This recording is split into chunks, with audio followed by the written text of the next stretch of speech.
गांधी अगर जय सिया राम की बात करें तो बीजेपी के पेट में दर्द क्यों होने लगता है? क्या हिंदुत्व का सारा ठेका बीजेपी के पास है? राहुल गांधी क्यों नहीं कर सकते ये सब चीजें? नहीं, सही बात है प्राची जी, आपने सही बताया।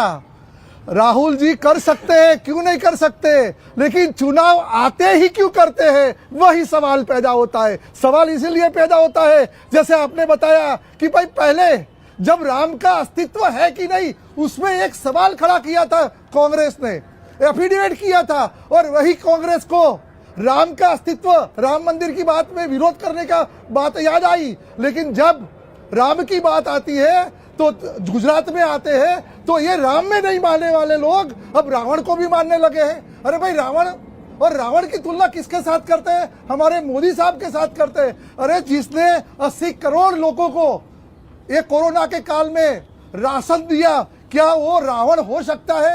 अरे जिसने 4 करोड़ लोगों को गुजरात में राशन दिया कोरोना के कालों के अंदर, तो वो क्या रावण हो सकता है? जिसने 11 लाख लोगों को आवास दिया, वो क्या रावण हो सकता है? बिना कुछ खर्च किए अपने किचन से होम बेकरी बिजनेस करके 40,000 रुपए महीना कमा रही हैं। आपको भी ये करना है तो फ्रीडम ऐप को अभी डाउनलोड कीजिए। मुझे बताइए, नर्मदा का पानी, बिजली, शौचालय, नल घर घर जिसने पहुंचाया, क्या वो रावण हो सकता है? इसीलिए मैं कहता हूं, हमारे लिए कोई सिया राम बोले या जय श्री राम बोले, हमें कोई फर्क नहीं पड़ता। अच्छी बात है कि आप तो श्री राम तो बोलने लगे हमारे कारण, तो वो तो हमारे लिए अच्छी बात है। लेकिन बताइए, चुनाव आते क्यों बोलते हो भाई? राजकोट जी, मैं ये नहीं जान रही थी आपसे कि भारतीय जनता पार्टी ने यहाँ कितना काम किया है, कितना काम नहीं किया है। ना मैं रावण शब्द की एंट्री कर रही थी। आप मुझे बताइए कि राहुल गांधी अगर मंदिर जाते हैं, आरती करते हैं, तिलक लगाते हैं, चंदन लगाते हैं, तो बीजेपी को आपत्ति क्या हो जाती है? आपको डर है क्या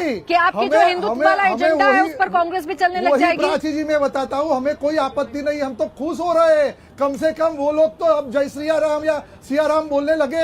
हम माया हो, ममता हो या मुमताज हो, हम कोई भी भेदभाव नहीं रखते, सभी हमारी राहुल गांधी ने एक बयान आगर मालवा में दिया, बहन की तरफ, भाई की तरफ। राजकोट जी, राहुल गांधी ने एक बयान आगर मालवा में दिया, पूरी की पूरी फौज लग गई बीजेपी की उस पर पलटवार करने में। अरे जय सिया राम बोलने की अगर वो बात कर रहे हैं तो आप तो स्वागत कर दीजिए। क्या आप बार बार कह रहे हैं कि उन्हें संस्कृति नहीं पता देश की, कल्चर नहीं पता देश का? हम राहुल जी का स्वागत ही करते हैं कि कम से कम चुनाव आते हैं तब तो जय सिया राम बोलते हैं। चुनाव के पहले तो आपने नहीं माना, आज तो बोलते हैं, तो हमारे लिए तो खुशी की बात है।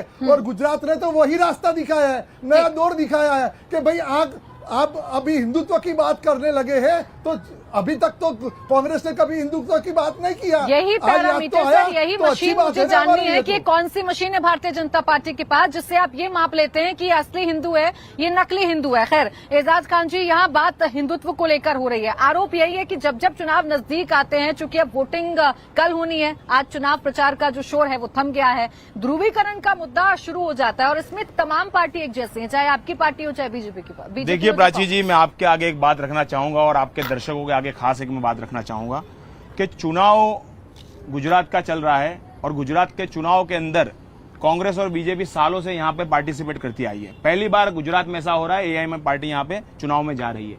सबसे बड़ी बात यह है कि राहुल गांधी अगर मान लीजिए सिया राम का नाम लेते हैं, हम बोलते हैं हमारे भाजपा के हमारे भाई नरेंद्र मोदी साहब अगर मान लीजिए कि वो बताते हैं कि जय श्री राम का नारा लगाइए, हमें उससे कोई फर्क नहीं पड़ता, आपको जो नारा लगाने लगाइए। बिना कुछ खर्च किए अपने किचन से होम बेकरी बिजनेस करके 40,000 रुपए महीना कमा रही हैं। आपको भी ये करना है तो फ्रीडम ऐप को अभी डाउनलोड कीजिए। लेकिन चुनाव इन नारों पे नहीं होना चाहिए। सबसे बड़ी बात यह है कि चुनाव के वक्त आप 27 साल से गुजरात के अंदर शासन में है, आप 27 साल से शासन में होते हुए भाजपा से सबसे बड़ा सवाल यह है कि आप विकास की बात पे बात क्यों नहीं कर रहे?